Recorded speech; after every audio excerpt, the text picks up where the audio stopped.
Yeah.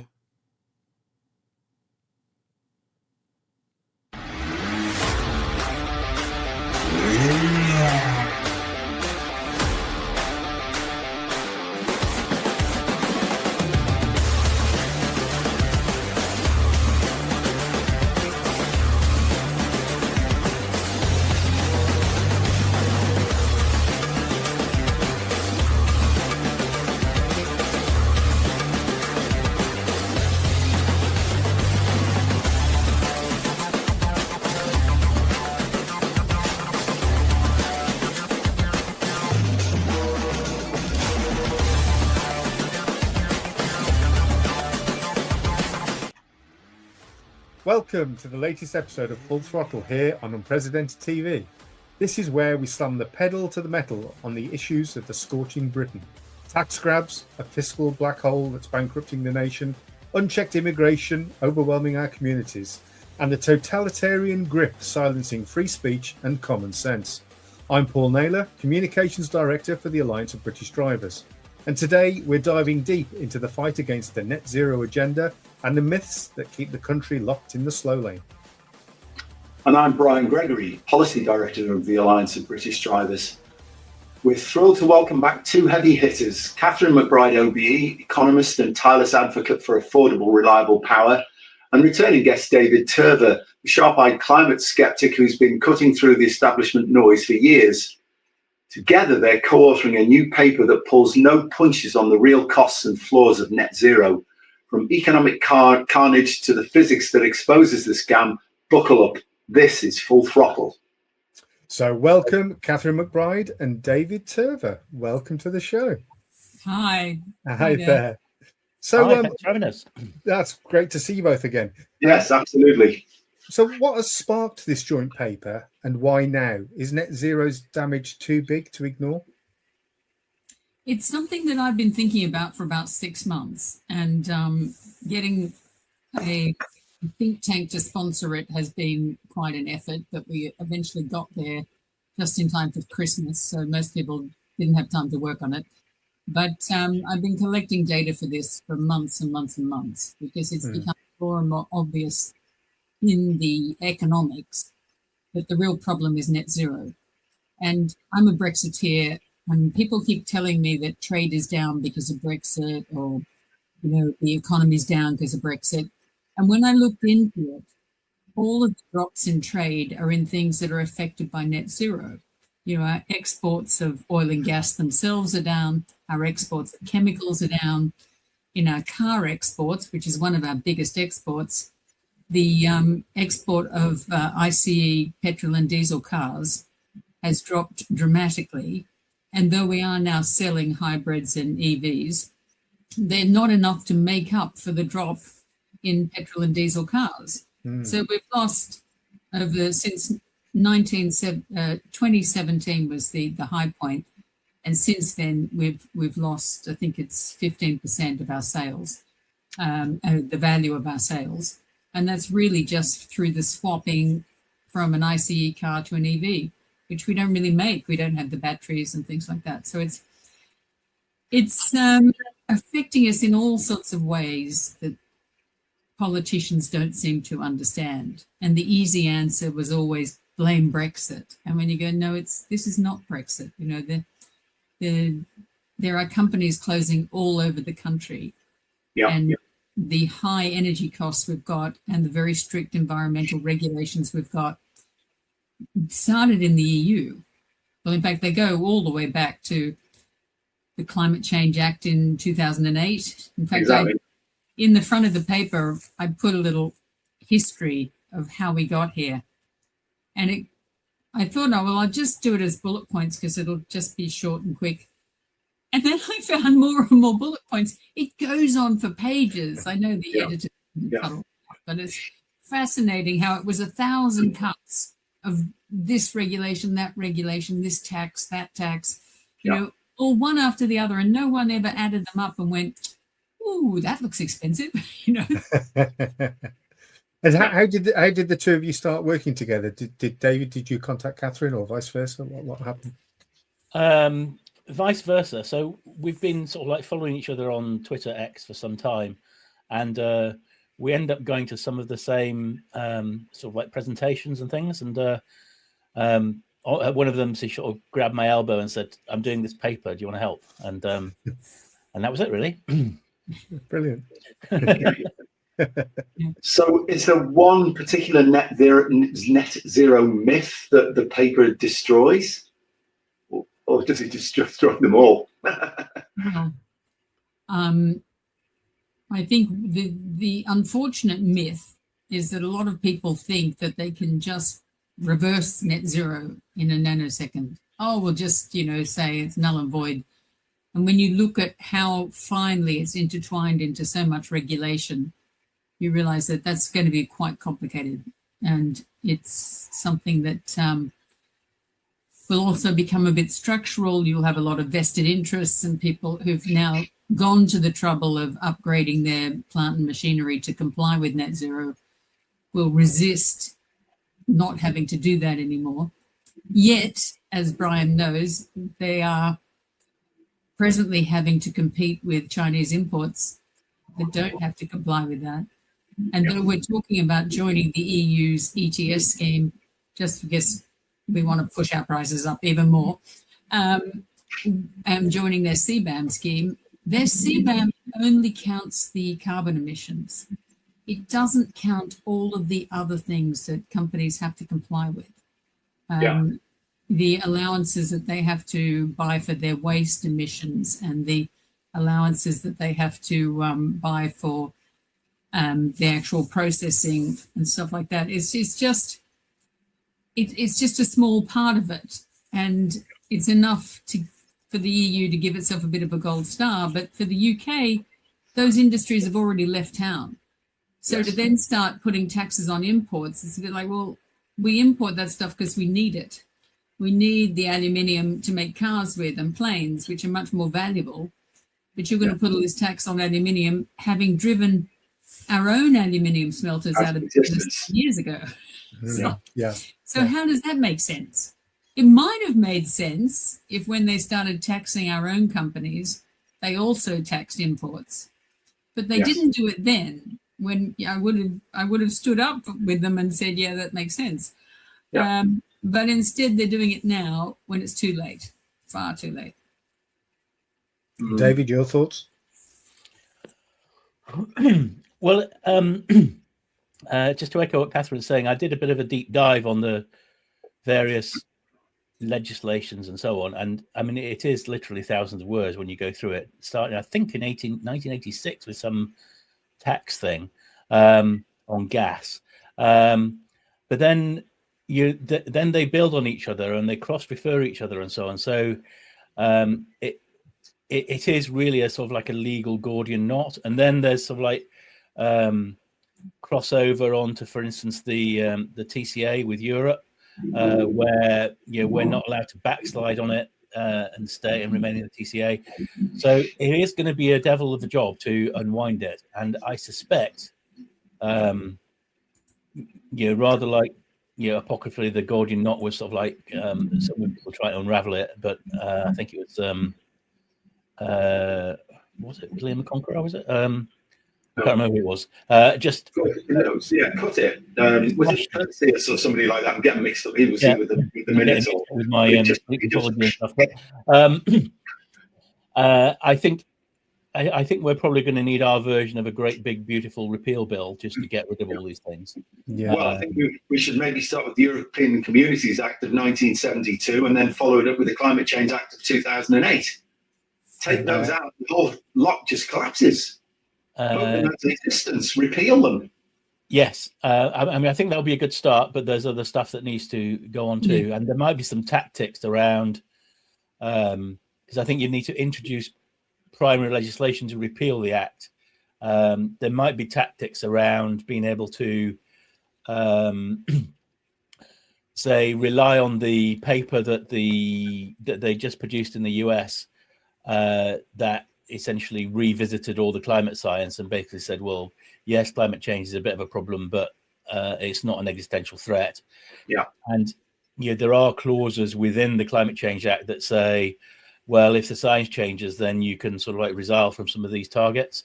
And also if the basis on which the decisions were made to create the carbon budgets from the Climate Change Act were false. And I think that's demonstrable, certainly from carbon budget 6 and 7, where they've come up with absolutely ridiculous numbers for the cost of renewables, like a third of what we're paying. I think it's pretty easy to argue that the basis on which the decisions were taken was therefore wrong, and therefore we can change the carbon budget. And that might be a good first step. And then, as you say, I think these things need to be repealed. The Climate Change Committee needs to be disbanded.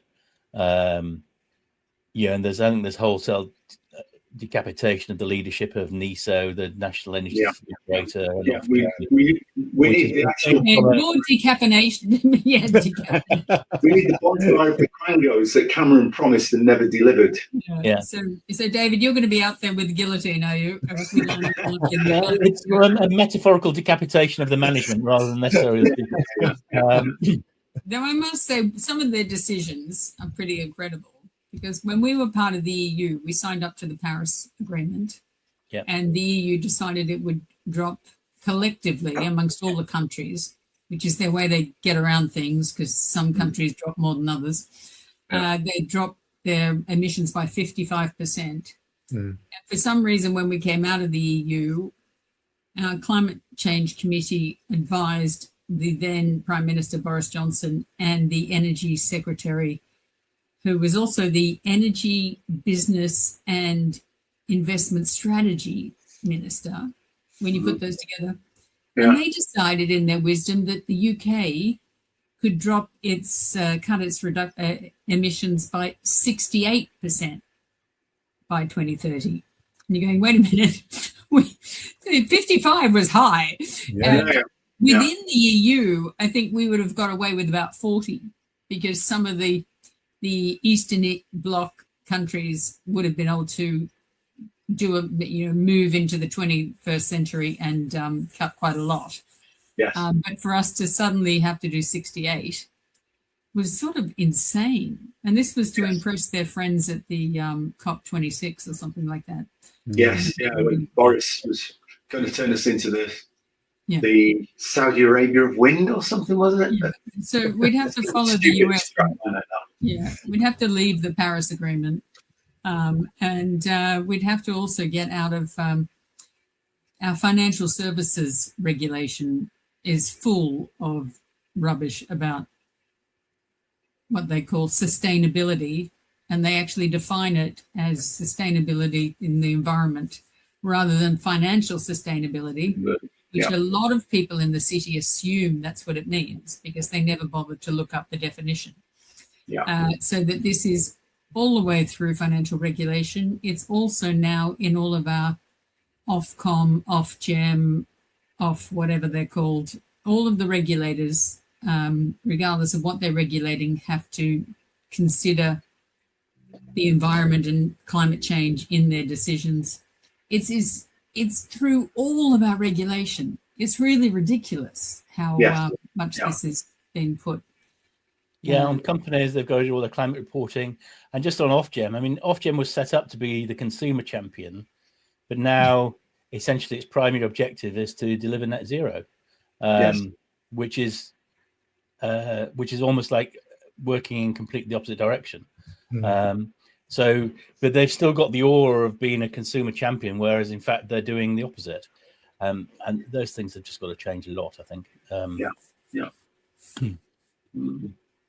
So, in all this work, did you sort of come up with what figure net zero is going to cost the average family over its 25-year or whatever it is, between now and 2050, 24 years, whatever?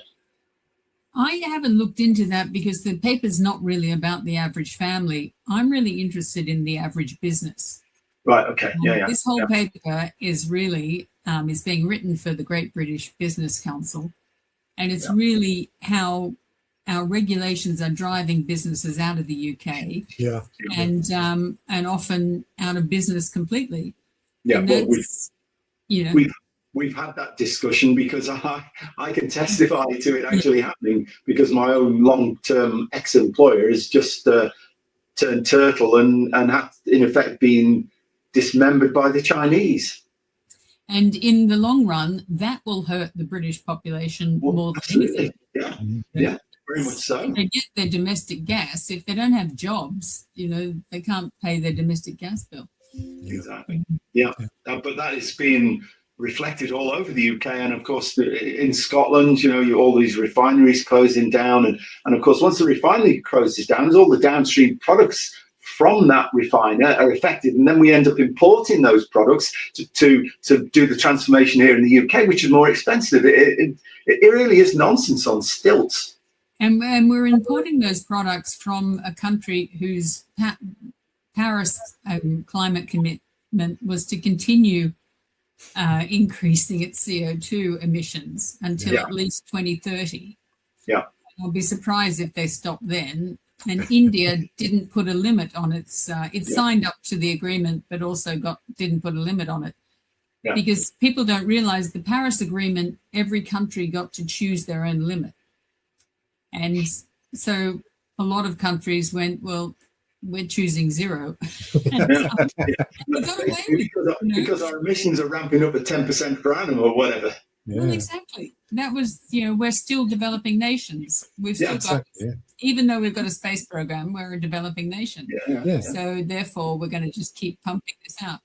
Yeah. In fact, I did calculate the difference between our production emissions and our consumption emissions. Yeah. And our consumption, we're bringing in about 200 million tons of carbon each year just on our imports.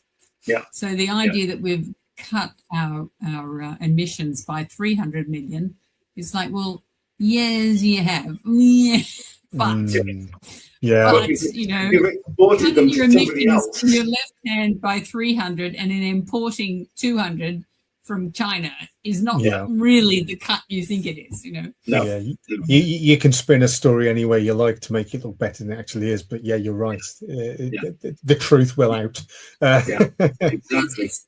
It's actually, we're playing an accounting game. Yeah. It's like playing Scrabble with someone who knows all of those weird words with 2 letters that you've never heard of. And so they're just playing the game of, so gas from Norway is not our emission, that's their emission. So that's building up Norway's emissions, but it's lowering the UK's because we're not using our gas, we're using their gas. Yeah. And there are things like that which make no sense and make no difference to global climate change if you believed in global climate change, which I'm not sure I do. No. But it's so this really ridiculous way of trying to apportion emissions to a land area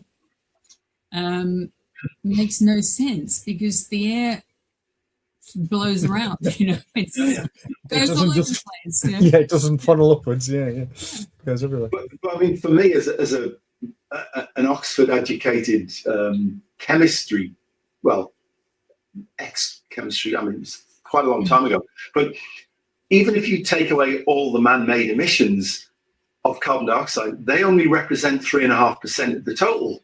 The other 96.5% are produced by natural processes over which we have no control. So it's like trying to change the direction of a rampaging tiger by tweaking its tail fur. It won't make any difference. No. So we are pauperizing ourselves for an objective that's not achievable. It is insanity. There's no other way to describe it.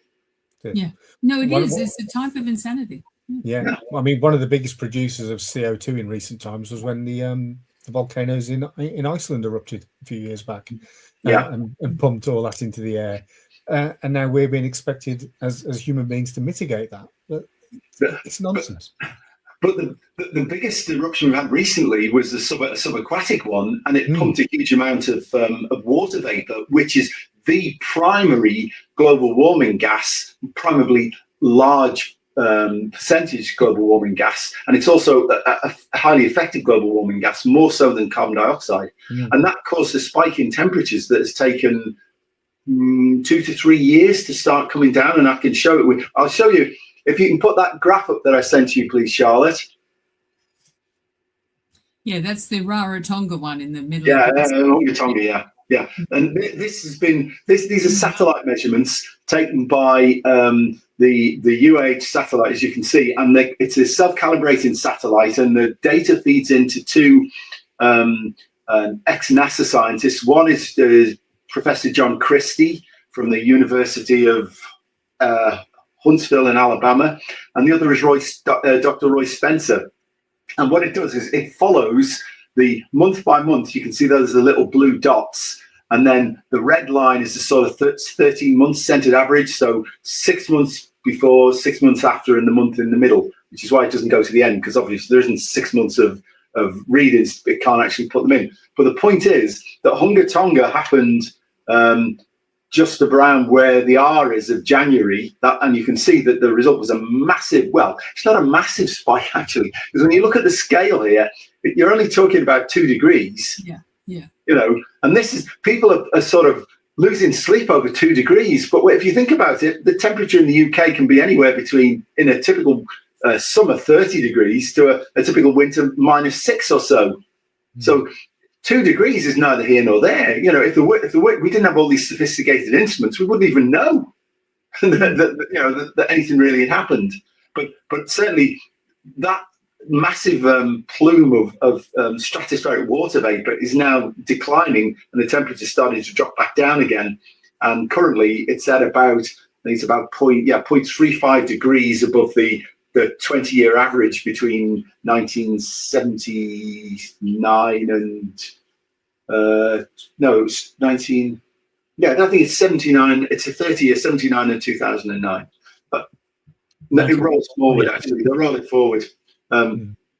So it'll be from the middle, actually, from 81 through to 23 or something like that. So yes, there's been some warming. Nobody's disputing that there's been some warming, but it certainly doesn't represent any kind of existential threat. And the other thing is that there's been massive greening of the world. You know, places except for the Sahara, where it'd be difficult to get much extra growth. But outside of that, there's been a massive increase in greening, massive increase in crop yields, even without adding extra fertilizer, and that's an advantage, because the more crops there are, the more plants there are, life thrives. So we're being fed a very bad line in arguments that 2 or 3 degrees is going to make any real difference to civilization. It won't. Civilization will thrive as it did in history in all periods when the temperature rose. Whenever the temperature falls, that's when we have problems. Black Death and all these other things have always happened when the temperature's actually fallen, not while it was rising. Well, empires tend to rise when the temperature rises and fall when it declines. Anyway, sorry, that was a bit of a diversion, but you can see that there is significant variation from month to month. We have had a spike. We know what caused the spike, and it's on the decline now. So the big worry is, well, what's going forward, and some of all of the measurements all of the data that are used by politicians rely on climate models, and the climate models don't reflect what we're looking at here. The climate models are going like upwards like that, and the average temperatures are going like that. So it's about 1.5 degrees a century, maybe. Well, that's manageable. You might, if there's any increase in sea level rise, but there's not much evidence that there is significant. The Dutch, have coped with having a country that's underwater for decades, and they just keep managing it. So adaptation is a sensible approach, not it's evolution, not revolution, which is what we're being fed with. Anyway, sorry, that was just a bit of an aside. So where were we? Well, I'd add to that though I agree with the temperature records and stuff. Unfortunately, our regulatory environment around net zero, I don't think the people who thought it up even are interested in temperature changes. No. It shocks me that it's just another form of revenue raising. Yeah. In most, Yes. It just gives them a huge amount of control and a large amount of income. And I don't think they even watch the I'm sure they've never seen that chart. And if they did see it, they wouldn't blink. They certainly wouldn't change any of their rules. because they've just got this blind idea that no, we must push this agenda because that's the trendy thing to do. That's what people at the World Economic Forum tell us to do. And it raises income, makes all these companies pay us. And that's the stupid thing, that the companies have accepted this, because the money they give to the government in their reparations for CO2 emissions doesn't go to lowering CO2 emissions or saving the planet or, anything like that. Just goes straight into HMRC's big black hole that they keep telling us about. And it's like, well, how does paying a tax to the government stop net zero? And no one's ever, they claim, oh, well, it makes things more expensive and therefore people don't buy them, and therefore but that's an economic death spiral. Well, exactly. That's what we've worked out. That what actually happens is it's not that people then go out of business, and then they don't have employment, and then you don't have big revenue like income tax revenue that was a lot more than the silly carbon tax revenue. Yeah. Well, talking about money, and I'll put this to both of you. So, David first. Politicians keep saying that renewables are cheap. What's the biggest lie in their cost numbers? Well, I do a lot of work on this, and I mean, it is basically just a straight up lie.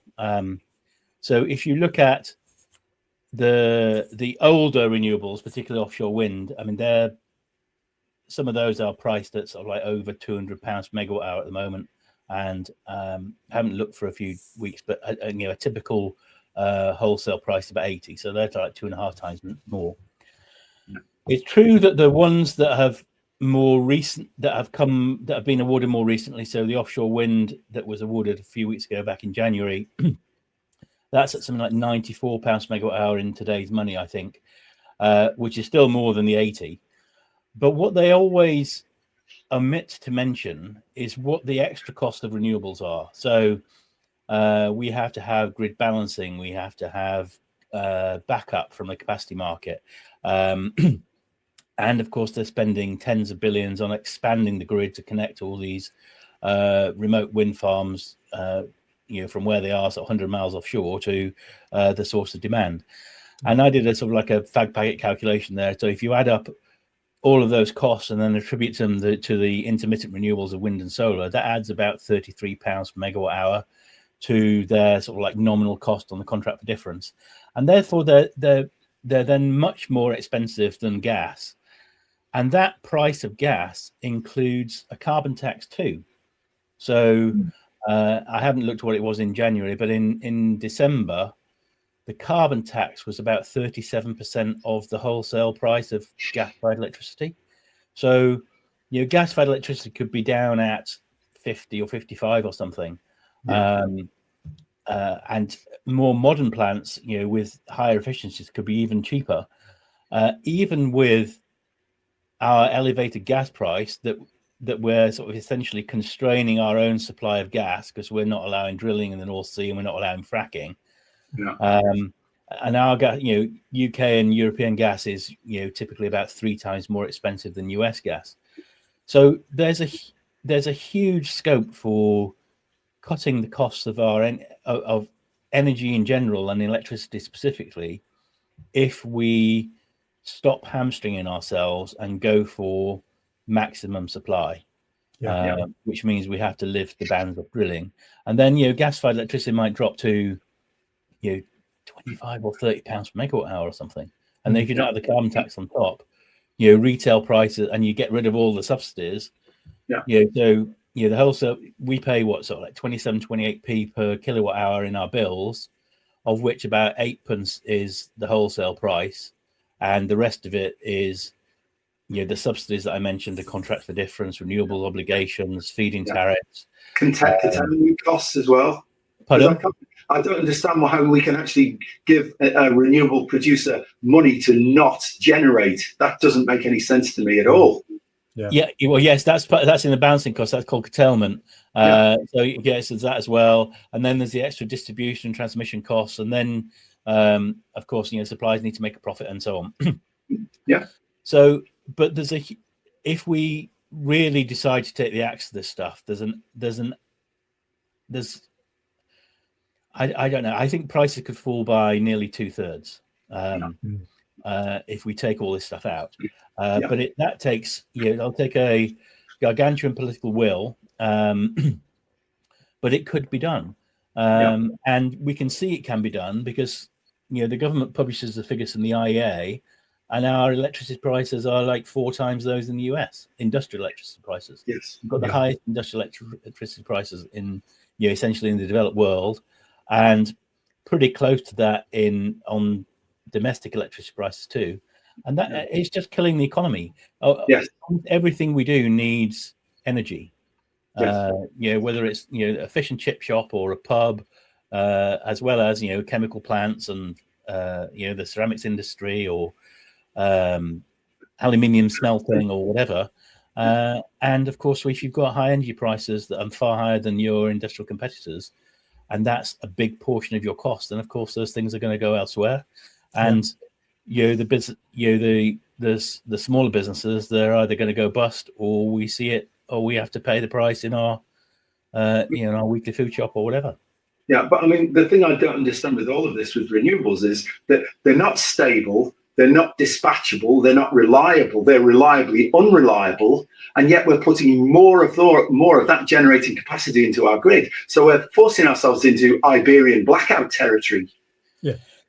Yes, we are. And I did a paper for the GWPF that was published last week, and I looked at our dispatchable power. And if you make, typically speaking, a gas-fired power plant is sort of like designed to run for 25 or 30 years. And, if you treat it nicely, you might get it to run a bit and maintain it well. You might be able to get it a bit longer. So from their database, I sort of assumed, well, look, if we can get these out to sort of like 35 years, which is a bit of a struggle, particularly when they're running so intermittently to essentially produce when the renewables aren't producing.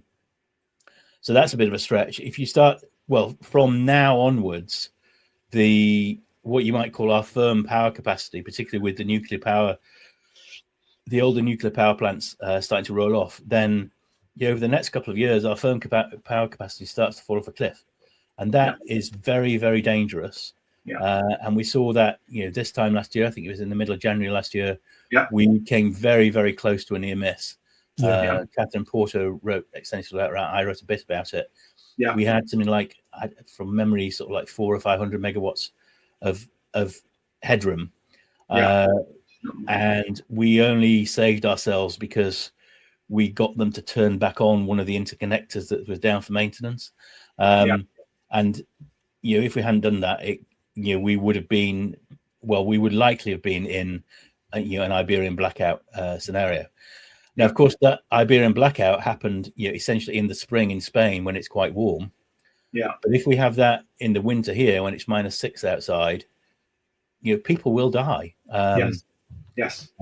I used to work for a company that built retirement apartments for the elderly, and we didn't allow gas in those things because we thought that was a safety hazard because they might leave the gas on and then suffocate themselves. So everything was electric. But if everything's electric and the power goes off, then you're hosed. You're screwed. Yeah, absolutely. And if you're elderly, then that's particularly difficult. Well, one of the questions that's further down, our agenda's a bit fuzzy now, but it doesn't matter. So if net zero is wrong, what's the realistic path to cheap, reliable power for homes and industry? I mean, I think I know, but I think you'd probably tell me what I believe to be the case. That's a difficult one. In an island with huge quantities of coal and another 50 years of gas and goodness knows how much oil, what could we do? Where could we get that power? I just can't work out where that thing could come from. I mean, it's so obvious. It just drives me crazy that they want to build nuclear power, except that's going to take 10 years, and then they want to do all this other stuff, and you're going, no, just use the gas. We lowered our emissions we halved our emissions from coal-fired electricity by producing gas-fired electricity. Yeah. And that was a good thing. Why not just leave it at that? Just stop there. Yeah. The trouble with quangos is once you invent them, they're always looking for new things to do. So instead of just going, targets, and the targets are always smaller. Nobody says, "Oh, I think we've done enough now. We can stop. This is okay." Yes. Always, so we say, "Oh no, we need to do more. We need to do more." Yeah. Yes, which is why our economy's crashing. That is an interesting thing, actually. I'm in the middle of writing something else, and a little known fact is that our per capita emissions of CO2 are now about half of those of China. Yes. And we're actually below the world average. Yeah. Doesn't surprise me. And yet, we're still supposed to be wearing this sort of sackcloth and ashes and sort of like atoning for past sins, where we're doing more than the rest of the world. Have done more than the rest of the world. And there's an interesting correlation between reduction in emissions, which actually means reduction in energy consumption. So our per which means capita a reduction in living standards and reduction in per capita GDP. So our World in Data have got this great chart where they plot one against the other, and we're down in the bottom left, where we've shrunk our emissions and shrunk our energy use, and our economy is basically stagnating on a per capita basis. And then you look at China and India and the rest of the world, and they're up in the top right, where they're growing their energy use and growing their economies. And growing their energy use per capita as well. But then we have a politician class who keep telling us the only problem is Brexit, and we have to rejoin the EU because our growth is so low. And when you say no, that's not the problem, because this is happening in the EU as well. Both areas have this declining production, declining industry, declining GDP, and it's all because they adopted this rather stupid net zero. And the UK's done it in spades. They've done it more than anyone else. Yes. And rather peculiarly, in going through the paper and looking at various trade agreements, we've agreed that we won't lower our standards in the EU's trade agreement and also in the New Zealand's trade agreement. But we're much more likely to meet our targets than either of those areas are. So they've enforced us that if we were to drop out of the Paris Agreement, this trade agreement with New Zealand is null and void. And you're sort of going, well, yes, but you're nowhere near meeting your commitment. So why should we bother, But there is an insanity in this whole thing. Absolutely. And certainly you produced some work quite a while ago where you looked at the industries that were profitable, like oil and gas, and the non-profit sector ones, which often were sort of public sector ones where your productivity is very low and incomes are low. And we're investing in all the stuff which is making our economy bottom heavy, instead of investing in the stuff in the top left-hand corner, which is high energy production, high productivity, and high profits, which then that makes more profit for the exchequer to distribute. Yeah. There's an updated version of that chart in the paper that we're doing. Yeah. Okay. That's one of the reasons why I knew he'd be the guy for this job, Yeah. But the lowering emissions per capita is ridiculous. Yes. And especially as I think though our World in Data does have our import emissions, I don't think they've included it in that chart. No. And that's the dumb thing, is we're just importing those emissions that we're not producing ourselves. Yeah. And then giving ourselves a gold star for doing that, Exercise in self-delusion. It is. Yeah, because also it's not just their emissions, they have much lower environmental standards. Yes. Yeah. It's we've put incredible constraints on our companies, especially our chemical companies. Yeah. And they have none of the same. And it gets worse. I was looking into titanium dioxide. In fact, I just did a short Substack about this. Yeah. Mainly because of our conversation before, but I also discovered that the EU has now banned it as use in a food as a food additive, which is being used as a food additive since the 1950s. Yeah, it has. And they didn't have any scientific evidence. They did it on the precautionary principle. Yeah. But the EU's medical agency, the EMA, they didn't ban it for use in pills and pharmaceuticals. Yeah. Because they couldn't find any scientific evidence to ban it. And the UK's food standards have also decided not to ban it because they couldn't find any scientific evidence either. They tried very hard, if I can interrupt a second, Captain. What they did was they tried to classify it as a potential carcinogen, and the test that they did, they put a lot of rodents in like cages, well, boxes really, because it was enclosed on all sides, transparent ones, and they put something like, I think it was about 300 grams per cubic meter of titanium dioxide in. Well, that's a whiteout. You just cannot see at that level of TiO2, and you would be breathing this dust in, and it would compromise lung function at those levels. And of course, some of the rats developed stress-induced tumours. So that was how they came up with the argument that it was a potential carcinogen. Well, it would be if you went around and everywhere was 300 grams per cubic meter of titanium dioxide. But essentially, it's an inert powder. You can swallow it; it'll go straight through it, come out the other end. Won't do you any harm. It's very inert. But if you choose the right conditions, you can make it. I mean, if it had been flour or virtually anything, at those levels in your lungs would have been really, really problematic. So the evidence was very, very flaky. You think that instead of looking at things from a rational perspective, they're looking for excuses to ban things rather than reasons not to. It's a very the precautionary principle is sort of a bit like, let's not go out of the cave today because a saber-tooth might eat us or whatever. It's like instead of you've got to take a balanced approach to risk. You analyze it and then you manage it. But they seem to think you can eliminate risk, which is a stupid approach. That's true.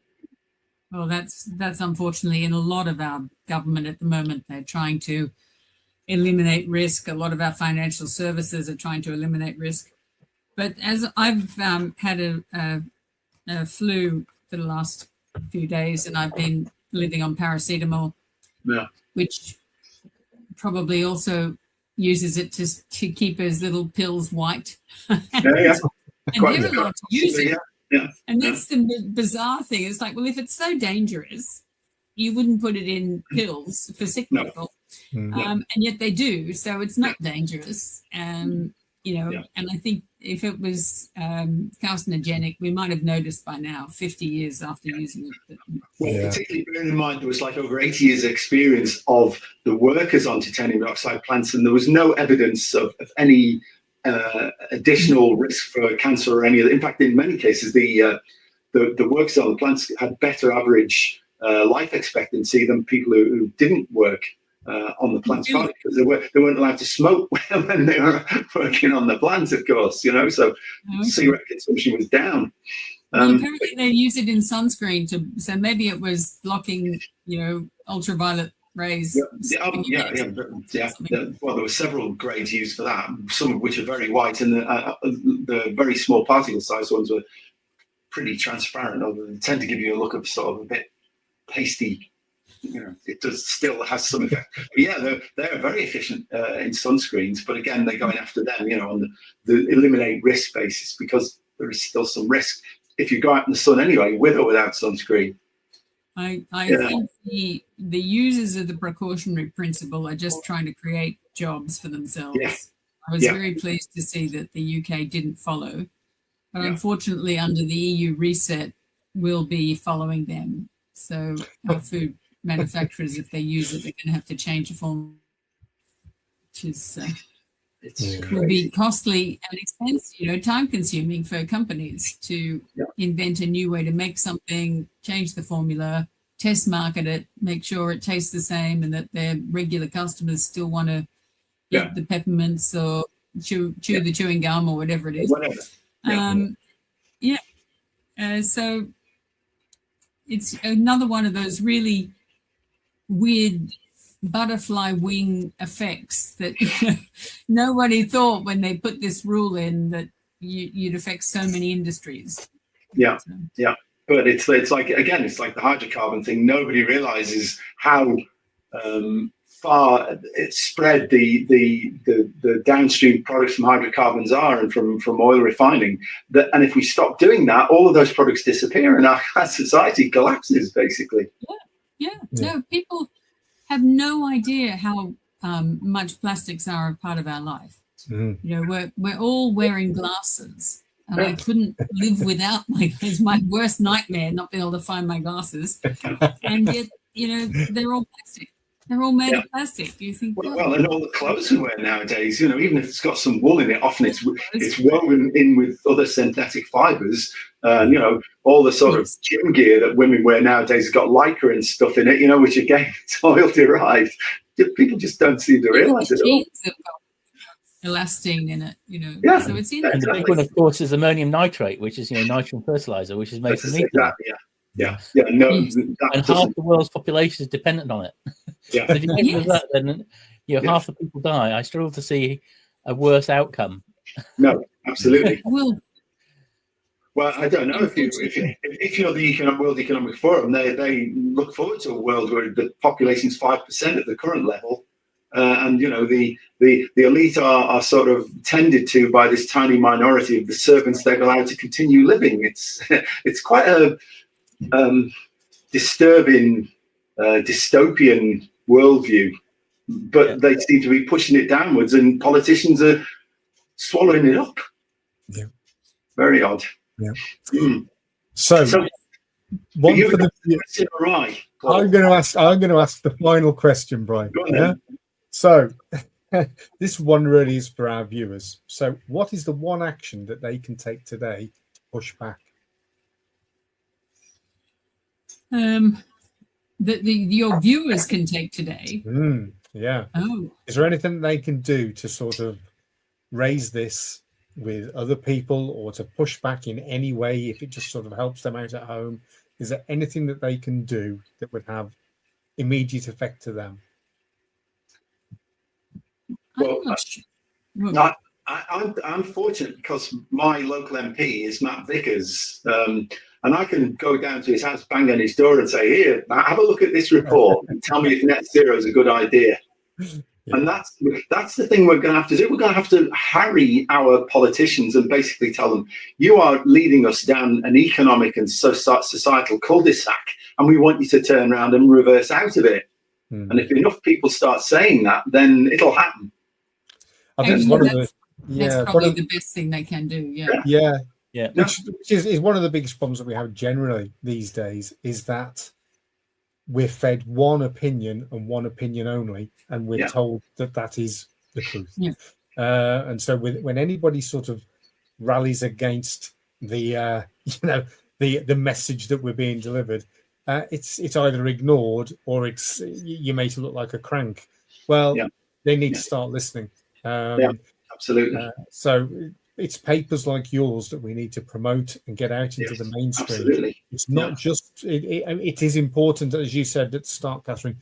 Your paper is aimed primarily at business, but what happens in business affects households, and and the fact that we're losing so many people, the brain drain, we're losing people that are going overseas to moving their businesses because, understandably, because of the energy costs over here. It's cheaper for them, and business brains will tell you, well, if I can cut costs, cutting costs is the same as making money, so I'm going to move abroad. So we need to do something, as David was saying, that there's no way, there's no reason to expect that we couldn't cut the costs of energy if we implemented some of the things that you two were talking about earlier. So it just needs education. Education is the big word in this one, really. It is getting it out to people that are, for whatever reason, no pun intended here, but flicking the off switch before you even are able to get the message over to them. Yeah.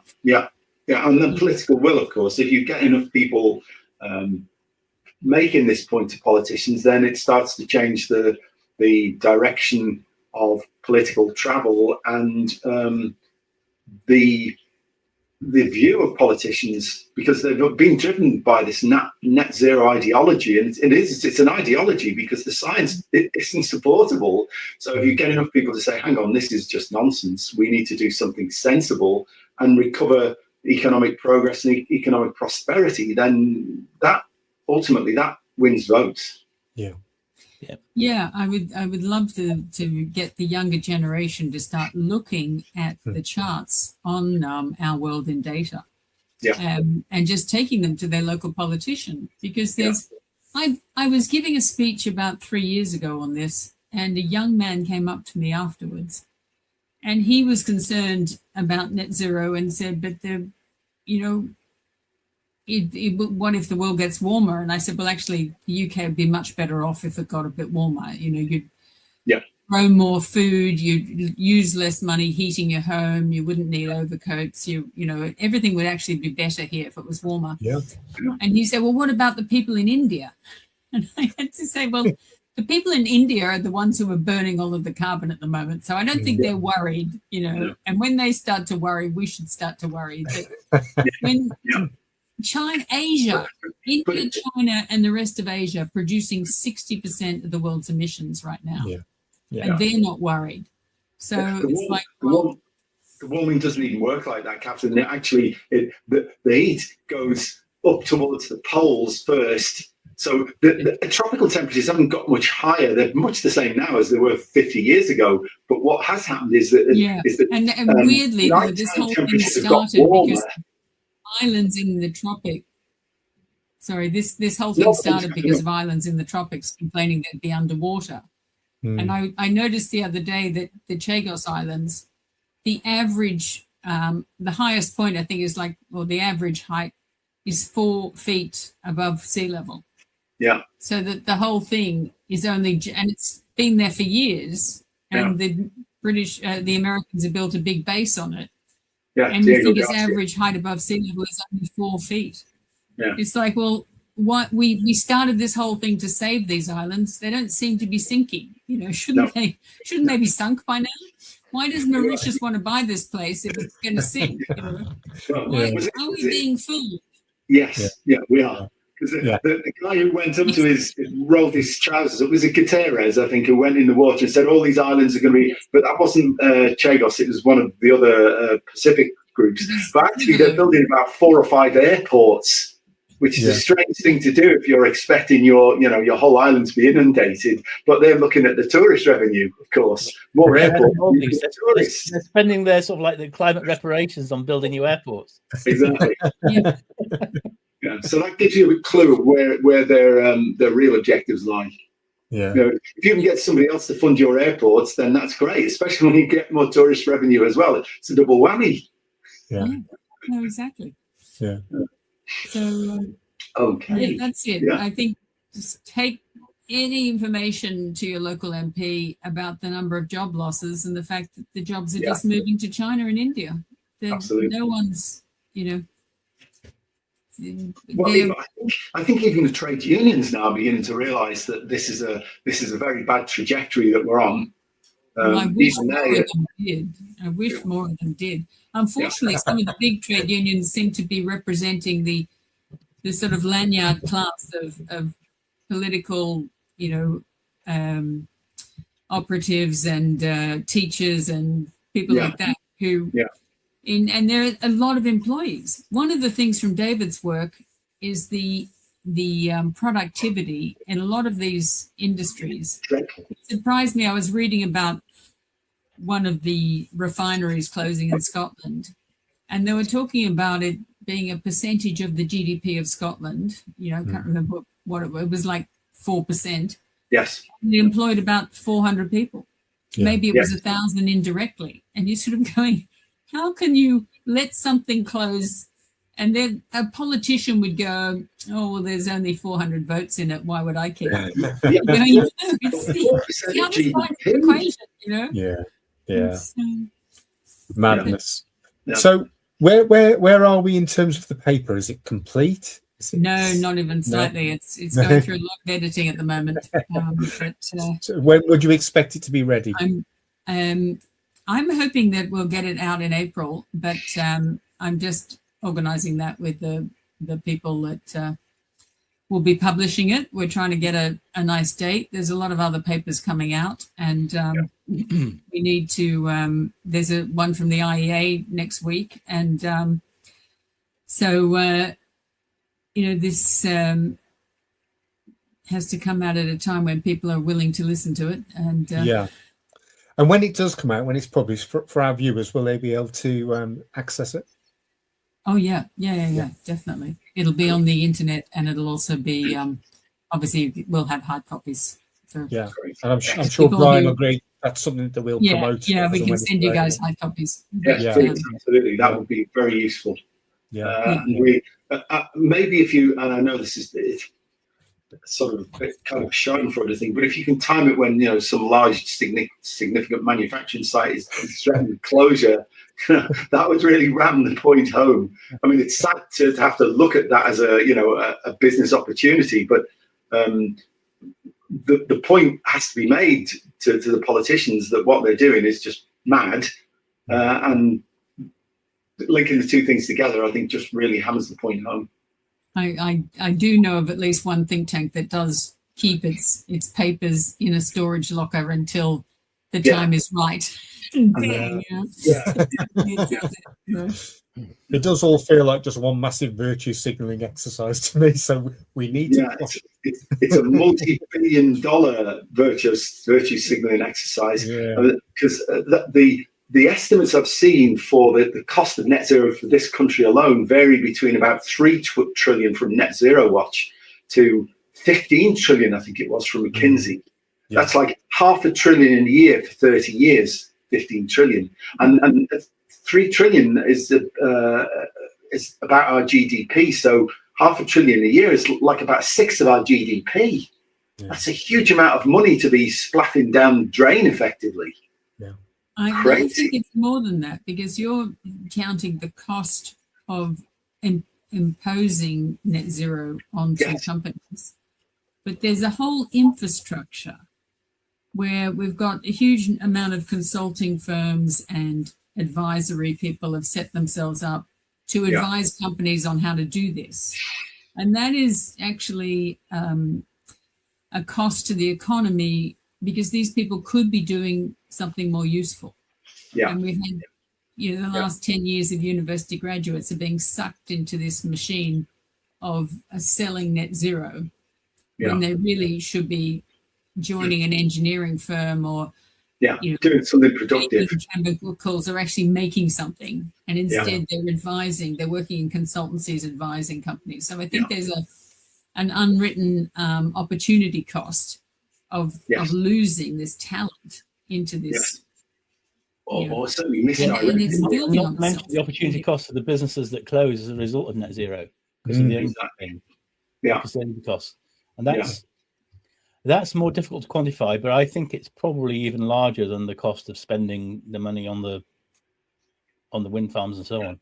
But I mean, even the World Bank says that the cost of adaptation is much smaller. It's sort of 170 trillion globally or something, and 15 trillion for the UK, that represents 1% of carbon dioxide emissions, man-made carbon dioxide emissions.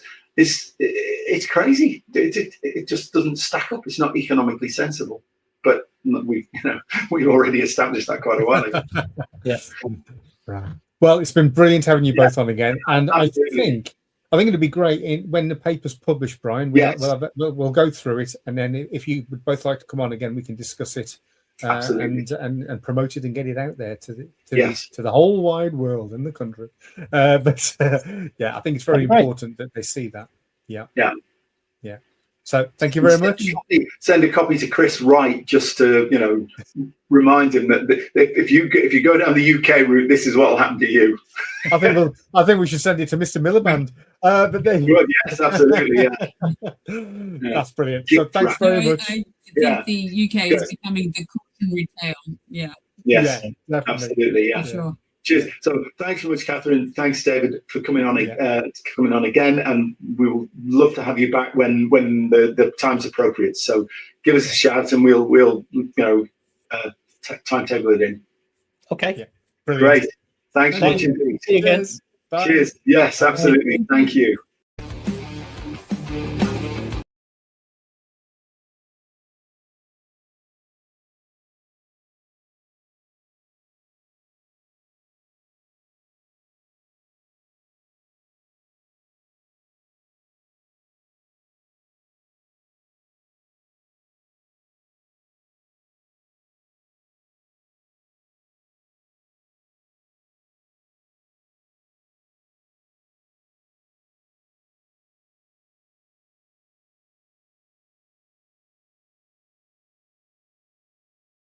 Yeah.